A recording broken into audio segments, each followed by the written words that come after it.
हसन अक्सर अपना समय बर्बाद करता था।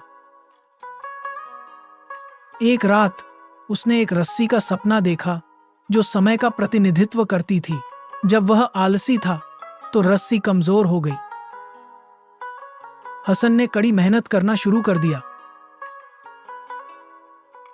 जैसे जैसे उसने अपने समय का सदुपयोग किया, रस्सी मजबूत होती गई। वह उठा और उसने अपनी आदतें बदलने का फैसला किया। उसने अपने दिन की योजना सावधानी पूर्वक बनाई। प्रत्येक कार्य को ध्यान से पूरा किया गया।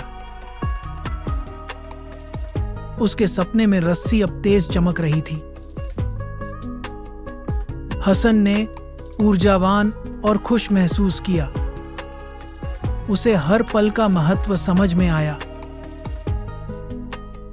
नैतिक समय को महत्व देना सफलता की कुंजी है।